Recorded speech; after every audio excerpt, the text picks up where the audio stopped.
أعوذ بالله من الشيطان الرجيم بسم الله الرحمن الرحيم ما كان للنبي والذين آمنوا أن يستغفروا للمشركين ولو كانوا أولي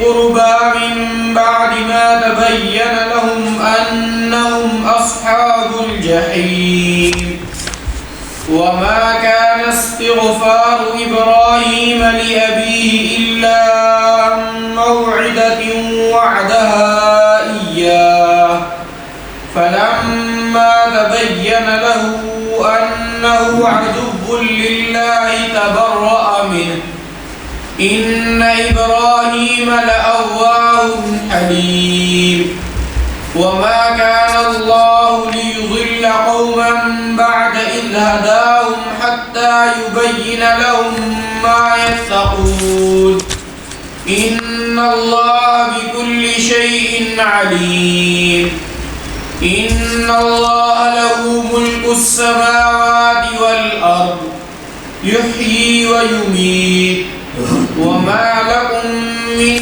دون الله من ولي ولا نصير صدق الله العظيم.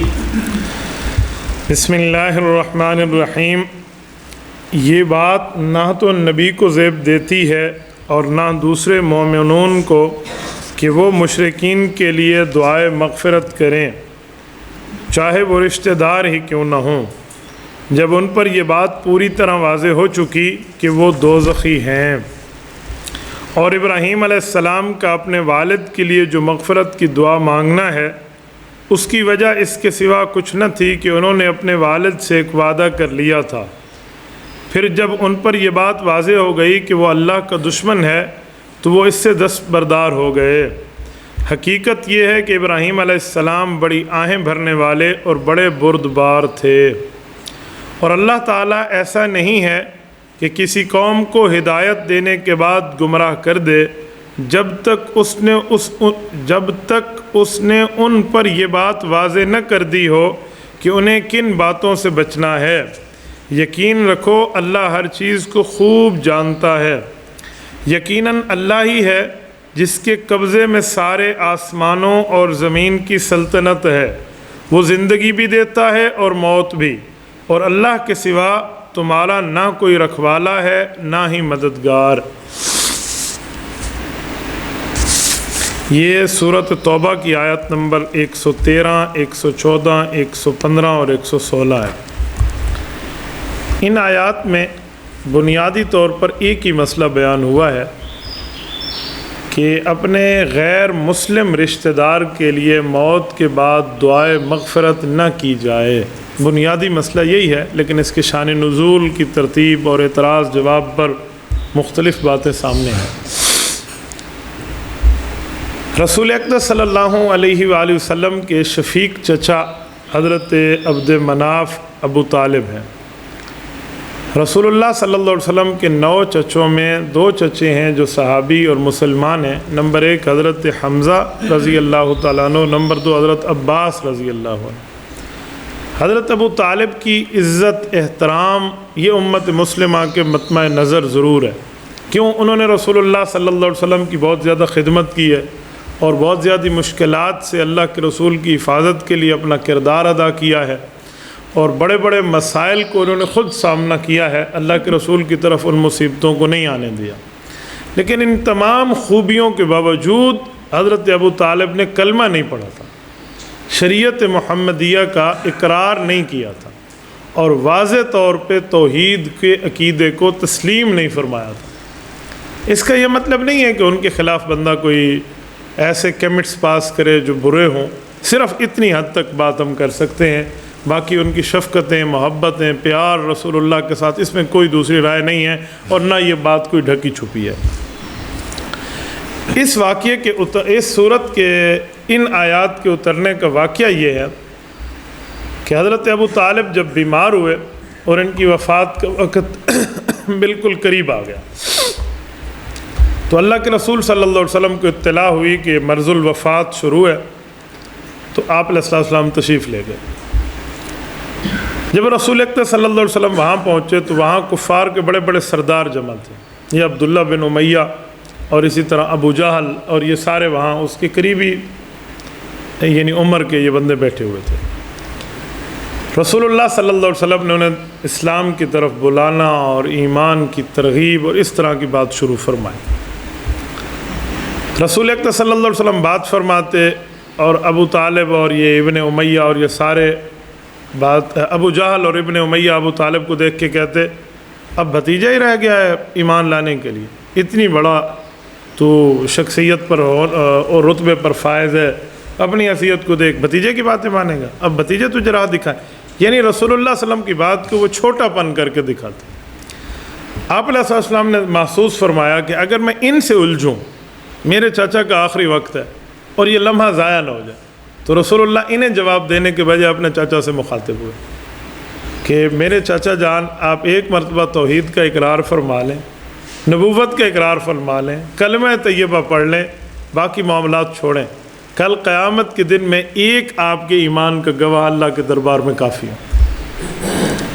یعنی اس حد تک اللہ کے رسول نے آفر فرمائی کہ اپنا کان مبارک پیش فرما کر فرمایا کہ آپ اس میں کلمہ پڑھ لیں، لیکن وہ بار بار یہ کہہ رہے ہیں اب یہ ایمان کی دعوت ہے اور ادھر سے کفر پہ پکا رہنے کی دعوت ہے۔ صحیح بخاری میں ہے کہ رسول اللہ صلی اللہ علیہ وسلم نے جب یہ بات فرمائی نا اور ان کا اصرار بڑھا تو ابو طالب کے آخری الفاظ یہ تھے کہ بھتیجے بس میں اپنے باپ دادا والے دین پہ ہوں، یعنی آپ کے دین کو میں تسلیم نہیں کرتا، آپ کی شخصیت کو مانتا ہوں، آپ کے معاملات کو دیکھتا ہوں، آپ کی سچائیت، آپ کی سچے ہونے کو، صداقت، امانت، صدق اور امانت کو مانتا ہوں، لیکن کلمہ نہیں پڑھا۔ مختلف حدیث پاک میں آتا ہے کہ اللہ کے رسول صلی اللہ علیہ وسلم وہاں سے اٹھ کر واپس تشریف لے آئے، ابو طالب کی وفات ہو گئی۔ سیدنا علی المرتضیٰ رضی اللہ تعالیٰ نے آ کر بتایا کہ آپ کے چچا فوت ہو گئے، تو حضور پاک علیہ السلام نے حضرت علی المرتضیٰ کو تدفین کے لیے بھیجا تھا، خود نہیں گئے تھے، اور فرمایا تھا آپ جانا تدفین کر کے آ جانا اور بات کسی سے نہ کرنا، اس مسئلے پر بات نہ کرنا، آپ واپس آ جانا۔ اس سے اشارہ ملتا ہے کہ آپ علیہ السلام اس کے ایمان کی بات سے مطمئن نہیں تھے، باقی حضرت ابو طالب کی باتیں اپنی جگہ۔ لیکن اللہ کے رسول صلی اللہ علیہ وسلم نے یہ وعدہ کر لیا ان سے کہ میں آپ کے لیے مغفرت ضرور مانگوں گا، اللہ سے معافی۔ تو جب مغفرت مانگنا شروع کی نا اللہ کے رسول نے اپنے چچا کے لیے، تو بعض وہ صحابہ جن کے آباء و اجداد غیر مسلم فوت ہوئے تھے اور انہوں نے بھی کلمہ نہیں پڑھا تھا، تو ان صحابہ کرام نے بھی اپنے باپ دادا کے لیے مانگنا شروع کر دیا۔ ان سے کوئی پوچھتا کہ آپ کیوں دعا کر رہے ہیں تو وہ کہتے ہیں اللہ کے رسول بھی تو اپنے چچا کے لیے کر رہے ہیں جو بندہ ایمان پہ نہیں تھا۔ اور بعض روایات میں آتا ہے کہ حضرت علی المرتضیٰ نے ایک بندے سے سنا تو وہ کہہ رہا تھا کہ ابراہیم علیہ السلام نے بھی تو اپنے والد کے لیے دعائے مغفرت کی تھی نا، جب آزر کے لیے انہوں نے کہا تھا ٹھیک ہے ابو آپ ایمان نہیں لاتے تو استغفر لک ربی، میں اللہ پاک سے آپ کی مغفرت مانگوں گا، تو اس لیے ہم بھی مانگیں۔ تو یہ باتیں رسول اکرم صلی اللہ علیہ وسلم کے کان مبارک تک آئیں تو قرآن کریم کا یہ آیت نمبر 113 ہے سورۃ توبہ کی، یہ اتری کہ ما کان للنبی والذین آمنوا ان یستغفروا للمشرکین ولو کانوا اولی قربی من بعد ما تبین لهم انہم اصحاب الجحیم، کہ نہ پیغمبر کوئی بات زیب دے رہی ہے اور نہ صحابہ کرام اور عام مسلمان کو کہ کسی ایسے مشرک کے لیے وہ دعا کریں جس کا ایمان پہ نہ مرنا ان کے سامنے یقینی ہو جائے، یعنی منع کر دیا اس دعائے مغفرت سے۔ تو رسول اکرم صلی اللہ علیہ وسلم رک گئے اور باقی صحابہ کرام بھی رک گئے، یعنی اپنے چچا کے لیے مغفرت مانگنے پر منع کرنے پہ یہ آیت اتری۔ ساتھ یہ لفظ کا ہے من بعد ما تبین لهم انہم اصحاب الجحیم، یہ بات واضح ہو جانی چاہیے کہ بندہ ایمان پہ نہیں گیا، شک و شبہ کی بات نہیں ہے، جس پر یقین بات ہو، کھل جائے یہ بات، یقینی ہو کہ بندہ ایمان پہ نہیں گیا نا، تو اس کے لیے دعائے مغفرت جائز نہیں ہے۔ میں اس کے سمجھانے کے لیے ایک بات کرتا ہوں، زندہ کافر کے لیے دعائے ہدایت ضرور ہے، وہ آپ مانگ سکتے ہیں اللہ اس کو ہدایت عطا فرمائے، اللہ گمراہی سے بچائے، اللہ کفر سے بچائے، اس پر کوئی منع نہیں ہے۔ لیکن جب وہ مر جائے نا، حالت کفر حالت شرک پہ مر جائے، تو پھر آپ نے اس کے لیے دعائے مغفرت نہیں کرنی۔ یہ رسول اللہ کو بھی حکم اور مسلمانوں کو قیامت تک کے لیے حکم۔ اور پھر فرمایا وَلَوْ كَانُوا أُولِي قُرْبَىٰ، دور کے بندے چھوڑو، قریبی رشتہ دار کے لیے بھی نہیں مانگا جا سکتا۔ کیوں؟ ایمان ایمان ہے، اسلام اسلام ہے، توحید توحید ہے۔ اگر اس کا انکار ہو گیا تو پیچھے بچا کیا؟ اگر مشرکین کے لیے دعائے مغفرت بندہ شروع کر دے تو ہر مشرک پھر اپنے کفر پہ ڈٹا ہی رہے گا، بھئی پیچھے ان نے دعا کرا کر مجھے معافی کرا دینا ہے تو لہٰذا میں شرک کے عقیدے پر قائم رہوں، تو یہ منع کر دیا۔ آج کے دور میں بھی اگر کوئی قریبی رشتہ دار حالت شرک میں فوت ہو جائے تو اس کی تعزیت کے لیے آپ جا سکتے ہیں۔ تعزیت کا معنی یہ ہے کہ پسماندگان کو آپ کہہ سکتے ہیں کہ اللہ آپ کو صبر جمیل عطا فرمائے، اللہ آپ کے دکھ کو دور فرمائے، اللہ آپ کی مدد فرمائے۔ یہ نہیں کہہ سکتے اللہ اس مشرک کی مغفرت فرمائے، ہم یہ نہیں کہہ سکتے اللہ پاک اس کی قبر کو جنت کا باغ بنائے۔ اگر اس کا اسلام پہ مرنا یقینی نہیں ہے نا، کفر پہ مرنا یقینی ہے، تو اس کے لیے دعائے مغفرت کے الفاظ نہیں ہو سکتے۔ پسماندگان کو صبر جمیل دلانے کے لیے بندہ الفاظ کہہ سکتا ہے۔ اچھا، فوراً ذہن میں سوال آتا ہے کہ حضرت ابراہیم علیہ السلام نے اپنے والد کے لیے دعائے مغفرت کیوں کی تھی؟ تو اس شبہ کا جواب بھی قرآن کریم نے دیا ہے۔ میں یہاں رک کر ایک بات آپ کی چلو آگے جا کر عرض کرتا ہوں، وہ بھی اس پر ایک خاص نوٹ ہے۔ اللہ رب العزت فرماتے ہیں کہ حضرت ابراہیم علیہ السلام نے جو دعائے مغفرت کی ہے نا، وہ ایک وعدے کے اوپر کی تھی، اور وہ بھی ایک محدود وقت تک ہے۔ جب ان پر کھل گئی تھی بات تو انہوں نے چھوڑ دی تھی۔ وعدہ کیا تھا؟ والد گھر سے نکال رہا ہے، یہ ابراہیم آپ میرے گھر میں نہ رہیں، میں تو بت ساز ہوں، بت بنانے والا ہوں، اور تو بت شکن ہے، بت کو توڑنے والا ہے، تو لہٰذا بت ساز اور بت شکن کی آپس میں نہیں بنتی، آپ میرے خداؤں کا انکار کر رہے ہو، آپ میرا گھر چھوڑ دو۔ یعنی اس حد تک والد نے کہ گھر سے، جسے کہتے ہیں نا سوشل بائیکاٹ، سماجی رابطہ ختم کرنے کے لیے گھر سے نکال دیا۔ تو حضرت ابراہیم علیہ السلام نے اس وقت وعدہ کرتے ہوئے کہا کہ سأستغفر لک ربی، میں آپ سے اپنے اللہ کے لیے، اپنے اللہ کے دربار میں آپ کی مغفرت کے لیے اللہ سے معافی مانگوں گا کہ اللہ میرے والد کی مغفرت فرما دے۔ اس وعدے پر انہوں نے مغفرت مانگی، اور جب مانگی اور اللہ پاک نے بات فرما دی کہ وہ تو کفر کی حالت میں مر گئے اور آپ کے لیے مغفرت کی دعا جائز نہیں ہے، تو حضرت ابراہیم علیہ السلام نے چھوڑ دیا۔ فلما تبین لہ انہ عدو للہ تبرأ منہ، جب ان پر یہ بات واضح ہو گئی یہ اللہ کا دشمن ہے۔ دیکھو، وقت کے نبی کا والد ہے، لیکن جب توحید نہ مانے، ایمان تسلیم نہ کرے اور نبوت کا اقرار نہ کرے، تو قرآن کریم نے کیا کہا کہ یہ اللہ کا دشمن ہے۔ تو اس حد تک کتنا سخت جملہ اور وعید فرمائی جا رہی ہے۔ تو حضرت ابراہیم علیہ السلام فرماتے ہیں تبرأ من، ان سے برات کا اعلان کر دیا، ہٹ گئے، وہ ان سے اس معاملے میں لا تعلق ہو گئے کہ آج کے بعد میں نے ان کے لیے دعائے مغفرت نہیں مانگنی۔ تو ان صحابہ کرام کو یہ بات سمجھائی گئی جو کہہ رہے تھے کہ ابراہیم علیہ السلام نے تو بھی اپنے والد کے لیے مانگا تھا، تو ہم بھی اپنے ماں باپ کے لیے مانگ رہے ہیں۔ کہ ابراہیم علیہ السلام تو ایک وقت تک مانگ رہے تھے، جب رب نے واضح فرما دیا انہوں نے چھوڑ دیا، تو اب آپ کو بھی چھوڑ دینا چاہیے۔ ان ابراہیم لأواہ حلیم، ہاں یہ بات ٹھیک ہے کہ حضرت ابراہیم بہت آہیں بھرنے والے تھے اور بہت بردبار تھے۔ اب آہیں بھرنا یعنی غم برداشت کرنا، اور بردباری حدود سے آگے نہ جانا، یہ ہمیں ایک بات سمجھائی جا رہی ہے کہ کبھی غم آ جائے، تکلیف آ جائے، دکھ آ جائے، اللہ نہ کرے، تو اس کے سہنے کا طریقہ ہے کہ بندہ تحمل کا ہاتھ اور دامن اپنے معاملات سے جانے نہ دے، یعنی بردباری ہونی چاہیے۔ اگر کسی تکلیف پر رونا ہے تو اس حد تک رونا نہ ہو جو شریعت کے حدود کے خلاف ہے۔ ایسے جملے نہ ہوں کہ اسرائیل نے ہمارے گھر کوئی دیکھ لیا تھا، بیماری نے ہم ہی دیکھ لیا، یوں نہیں ہے۔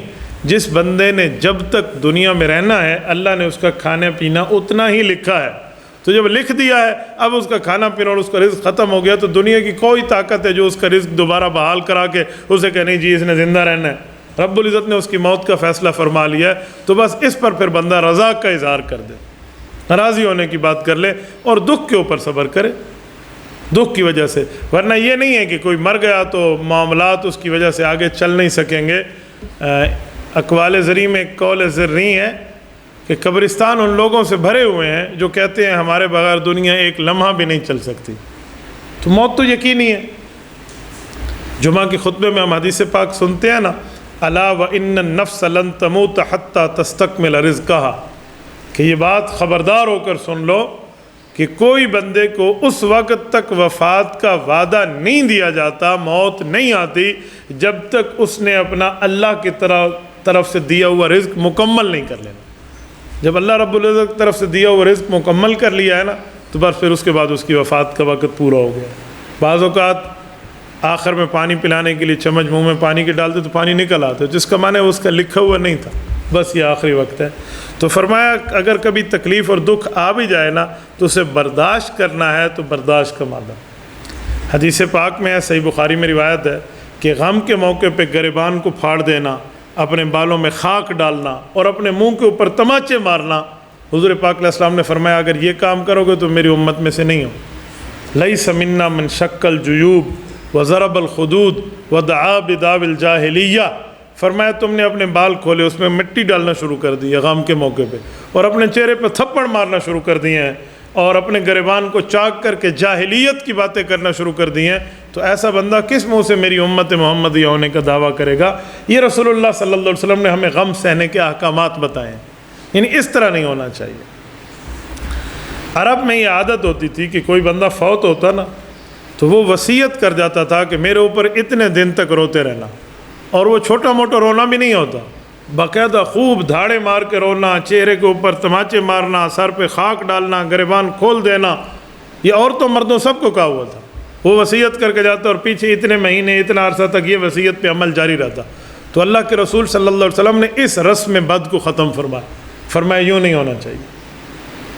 سیدہ فاطمۃ الزہرا رضی اللہ تعالی عنہ کو وفات حضرت آیات کے وقت اللہ کے رسول نے وصیت فرمائی تھی کہ ایسی کسی خاتون کو میری وفات کے بعد میرے قریب نہ آنے دینا جو اس طرح کے معاملات کرنے میں کرائے پر ہائر کی جاتی ہو کہ ہمارے گھر آ کر آپ رونا پیٹنا شروع کر دو تاکہ ہمارے گھر کا غم ظاہر ہو جائے کہ وَلَا تَقُومِي عَلَيَّ نَاحِيَةً، اس طرح بندہ میرے اوپر نہ آنے دینا۔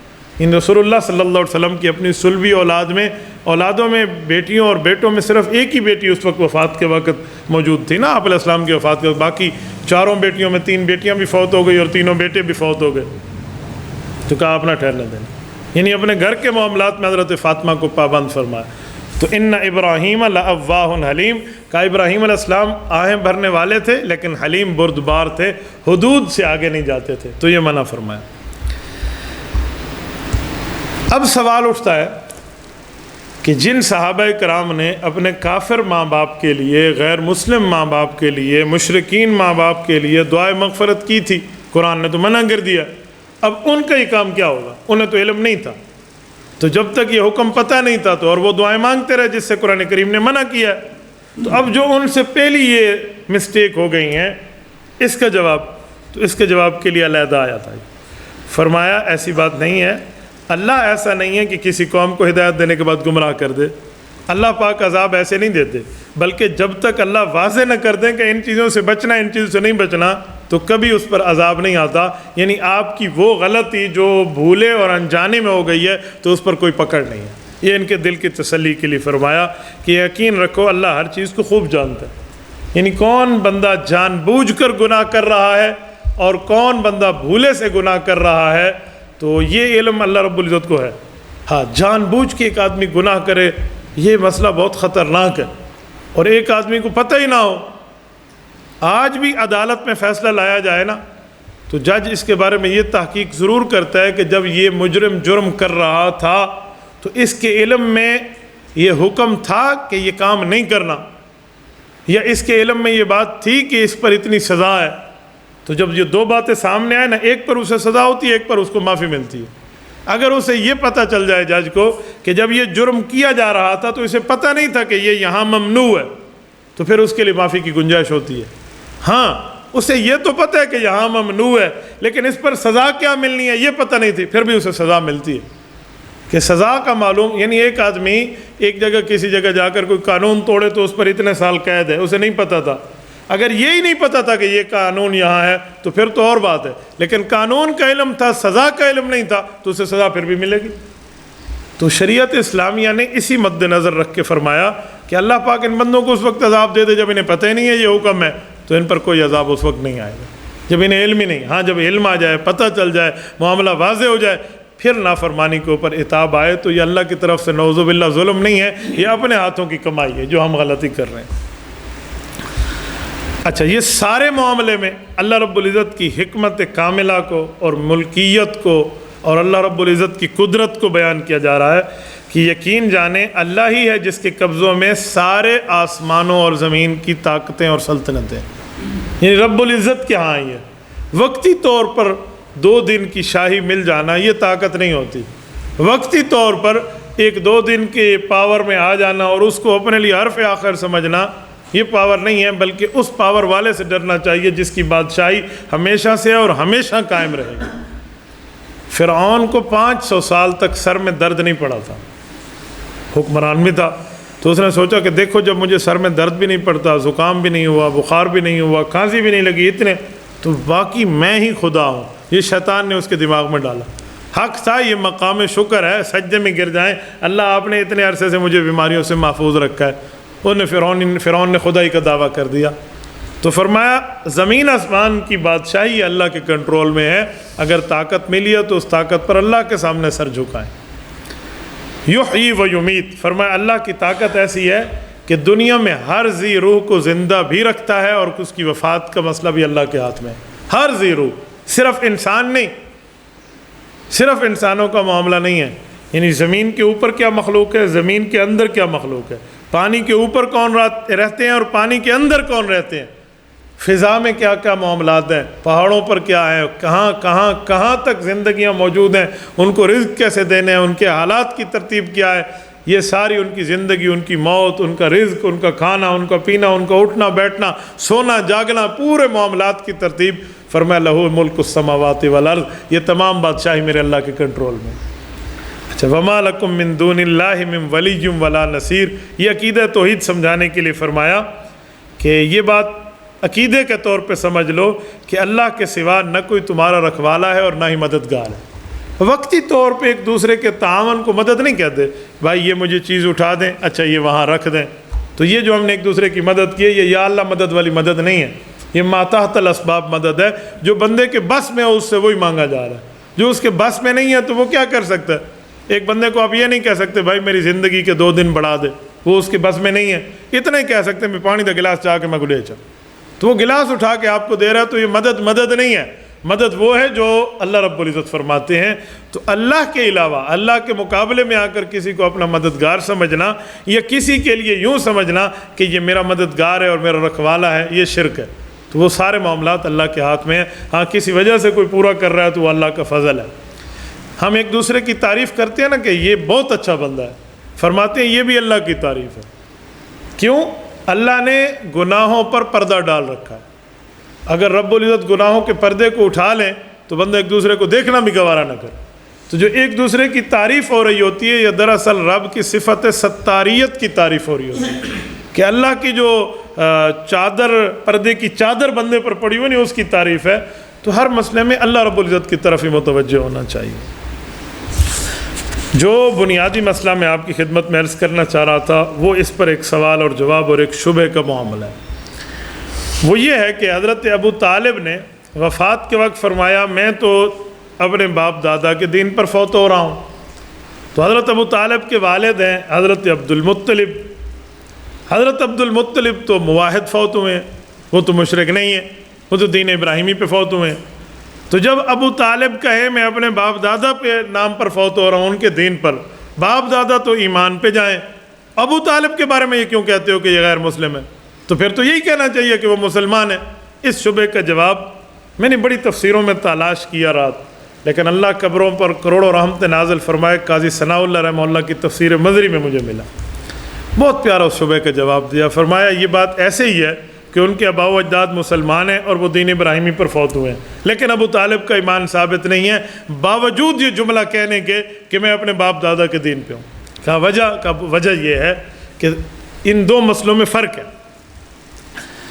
ایک ہے جب تک نبوت کا اعلان نہ ہو اور پرانی نبوت کے احکام لوگوں میں گم ہونے معلوم نہ ہو، تو جب پرانی نبوت کے احکام نہ ہوں اور نئی نبوت کا اعلان نہ ہو تو اس وقت صرف عقیدہ توحید پر ایمان لانا کافی ہوتا ہے، بس اور کچھ نہیں۔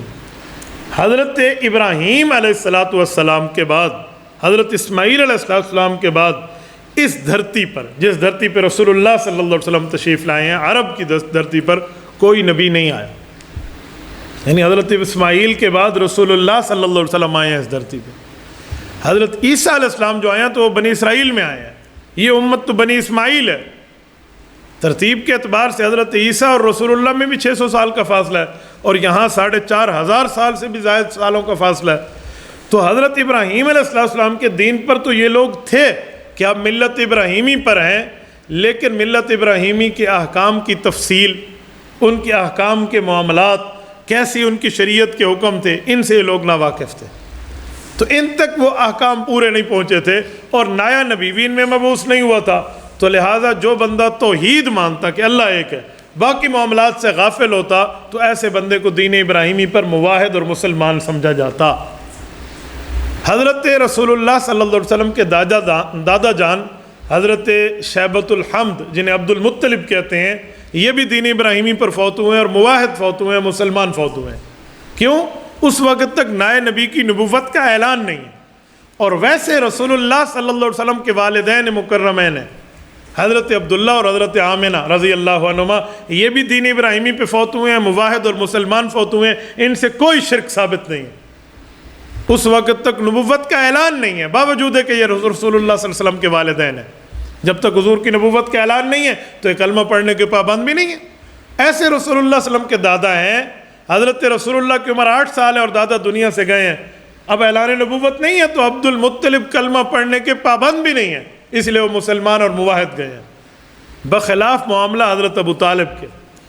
جب حضرت ابو طالب دنیا سے جا رہے ہیں تو اس وقت تو اعلان نبوت ہو چکا ہے. اس وقت تو رسول اللہ صلی اللہ علیہ وسلم مبعوث ہو چکے ہیں, اور آپ علیہ الصلوۃ والسلام نے اعلان نبوت فرما کر توحید اور رسالت کے احکامات کو بیان فرما دیا ہے, اور وحی کا نزول ہو چکا ہے.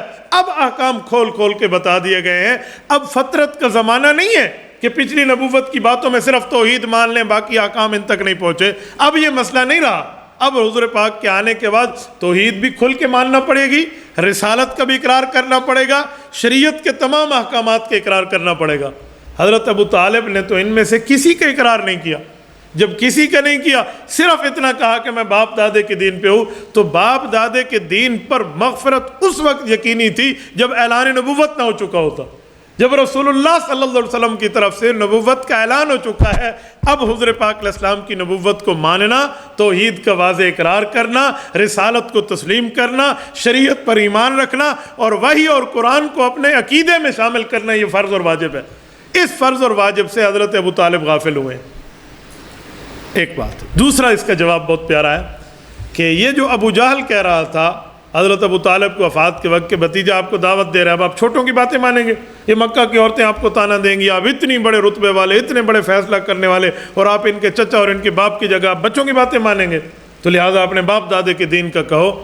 تو ابو جہل کا یہ جملہ اس بات پہ دلالت کرتا ہے کہ ان کا ذہن یہی تھا کہ عبد المطلب والے لوگوں کا دین اور ہے اور حضور پاک کا دین اور ہے. تبھی تو انہوں نے اس دین کے انکار کرنے کے لیے کہا کہ ہم باپ دادا کے دین پہ ہیں. تو باپ دادا کے دین پہ کہنا اس بات کی دلیل تھی کہ وہ دین محمد صلی اللہ علیہ وسلم سے جدا مان رہے ہیں. جب دین محمد سے جدا دین مانا جائے, باوجود کہ رسول اللہ کا اعلان نبوت ہو چکا ہو, پھر یہ بات بندے کے لیے قابل مغفرت نہیں رہتی جب تک رسول اللہ صلی اللہ علیہ وسلم کے احکام کو تسلیم نہ کیا جائے. تو اس سے ثابت ہوا کہ حضور پاک کے اعلان نبوت سے پہلے جو بندے یہاں دنیا سے گئے ہیں, جب تک اعلان نبوت نہیں ہوا تھا اور وہ موحد تھے, صرف توحید مانتے تھے, باقی احکام سے وہ غافل ہوں ابراہیم علیہ السلام کی شریعت سے, تو وہ موحد گئے ہیں, مسلمان گئے ہیں, اور ان کی مغفرت ہے. کیوں؟ اس وقت اتنی ہی بات معلوم ہے. ایسے ہی اسی بنیاد پہ ایک مسئلہ ہے کہ دنیا کے کسی کونے پہ ایک آدمی ایسا موجود ہو جس تک کوئی شریعت کی دعوت کا حکم نہ پہنچا ہو, اسے نہ پتہ ہو اللہ کی توحید کا عقیدہ کیا ہے, وہ ایسے جنگلوں میں, پہاڑوں میں, جزیروں میں رہتا ہو, اس کا دنیا سے رابطہ کٹ آف ہو, اسے پتہ نہ ہو رسول اللہ صلی اللہ علیہ وسلم آخری نبی بنا کر بھیجے گئے ہیں, قرآن ہماری کتاب بنا کر بھیجی گئی ہے, نہ اسے اسلام پتہ ہو, نہ ایمان پتہ ہو, نہ دین پتہ ہو, نہ مذہب پتہ ہو, نہ شریعت پتہ ہو. ایسا بندہ اگر دنیا سے جائے تو اس بندے کی مغفرت ہے یا نہیں ہے, باوجود کہ آج کا دور کیوں نہ ہو؟ تو علماء نے اس کا ایک ہی جواب لکھا ہے کہ جب تک اس بندے کے پاس دین نہیں ایسا بندہ اس ٹائم تک دنیا میں کوئی نہیں ہے جس کو دین اسلام پہنچا نہ ہو. اسے ذہن میں اتنا ہے کہ دین اسلام میں مسلمان بھی کوئی لوگ ہیں, ایسا ہے نہیں. بالفرض اگر ایسا نکل بھی آئے تو اس کے لیے ایک ہی جواب ہے کہ جس کے پاس سارا دین میں سے کچھ خبر کوئی بات بھی نہ پہنچی ہو تو اسے ایک بات کی بات یقینی ہونی چاہیے کہ وہ اللہ کی توحید مانتا. اب سوال اٹھتا ہے کہ جب اسے شریعت نہیں پہنچی تو توحید کیسے پتہ ہوگا؟ تو توحید کا عقیدہ اس تک کیسے پہنچا ہوگا؟ تو عقیدہ توحید کے لیے شریعت کے احکام بتانا ضروری نہیں ہے. انسان اپنے عقل سے سوچے نا پھر بھی توحید سمجھ آتی ہے. جب ہم عقل سے سوچ کے کھانے کا نوالا منہ میں ڈالتے ہیں، کان میں نہیں ڈالتے، یا عقل سے سوچ کے ہم اس طرح کرتے ہیں، تو عقل سے سوچ کے توحید بھی سمجھی جائے گی. کیسے سمجھی جا سکتی ہے؟ بندہ غور کرے، اپنی عقل کو دوڑائے، شریعت کے احکام کو ابھی فی الحال چھوڑیں. وہ یہ سوچے کہ دیکھو اگر کسی سلطنت کا کنٹرولر ایک ہی ہے، ایک ملک کے دو بادشاہ نہیں ہو سکتے. کیوں؟ اگر دو ہوں گے دونوں سپر پاور ہوں گے، ایک حکم دے گا دوسرا اس کو ویٹو کر دے گا تو حکم نافذ نہیں ہو سکے گا، لہٰذا لڑائی پڑے گی اور ملک قائم نہیں رہے گا. تو یہ دنیا کا قائم ہونا، سورج کا اپنے وقت پہ طلوع ہونا، اپنے وقت پہ غروب ہونا، چاند کا اپنے وقت پہ طلوع ہونا، اپنے وقت پہ غروب ہونا، یہ سردی گرمی کے موسموں کا اپنے اپنے وقتوں پر آنا، اور تمام نظام کا، کائنات کے پورے نظام کا صحیح طور پہ چلنا، اس بات کی دلیل ہے کہ اس کے چلانے والا ہے، چلانے والی ذات ہے. اور یہ بھی دلیل ہے کہ وہ ذات اکیلی ہے. کیوں؟ اگر دو خدا ہوں، ایک کہے سورج چڑھو اور ایک کہے نہیں رات کا وقت ہے، تو نہ دن رہے گا نہ رات رہے گی، اور نظام کائنات درم برم ہو جائے گا. نظام کائنات کا اپنے وقت پہ صحیح طور پہ چلنا، یہ اللہ کی وحدانیت کی دلیل ہے جو ہمیں عقل سے سمجھ آتی ہے. اس میں قرآن حدیث کا کوئی دخل نہیں ہے. تو جب اس بندے کو عقل سے توحید سمجھ آ رہی ہے تو اس کو صرف توحید ماننا چاہیے، اپنی عقل کو کام میں لانا چاہیے. اگر یہ بندہ اس معاملے میں اپنی عقل کو کام میں نہیں لاتا تو اس سے قیامت میں پوچھ ہوگی. اس تک باقی دین تو نہیں پہنچا تھا نا، اس کی پہنچ اس پر ضرور ہوگی، اور اس کو ہم مسلمان موت نہیں کہیں گے. ہاں کوئی دین نہ پہنچو، صرف اللہ کے ایک ہونے کا اس کے اوپر اقرار ہو، نماز نہ ہو، روزہ نہ ہو، حج نہ ہو، زکوٰۃ نہ ہو، قرآن پر کوئی اس کا معاملہ پتہ نہ ہو، اور یہ بالکل دنیا و ما فیہا سے غافل اور اکیلا ہے، کوئی خبر نہیں گئی، توحید مانتے ہیں، تو یہ مسلمان مرا ہے، یہ مومن مرا ہے، موحد مرا ہے، اور اس کی بخشش ہے. تو یہ معاملہ بھی اسی طرح ہے. اللہ پاک ہمیں صحیح طور پہ دین سمجھنے کی توفیق عطا فرمائے. الحمدللہ رب العالمین والعاقبۃ للمتقین والصلاۃ والسلام علی سید الرسل وخاتم النبیین. ربنا ظلمنا انفسنا وان لم تغفر لنا وترحمنا لنکونن من الخاسرین. ربنا آتنا فی الدنیا حسنہ وفی الآخرۃ حسنۃ وقنا عذاب النار وادخلنا الجنۃ مع الابرار. یا عزیز یا غفار یا ارحم الراحمین. الہی آت نفسی تقواها وزکها وانت خیر من زکاها انت ولیجها ومولاها. وصلی اللہ تعالی علی خیر خلقہ محمد وعلی آلہ واصحابہ اجمعین برحمتک یا ارحم الراحمین. إلهي واسع الكرم ورب البيت والحرم إليك أتيت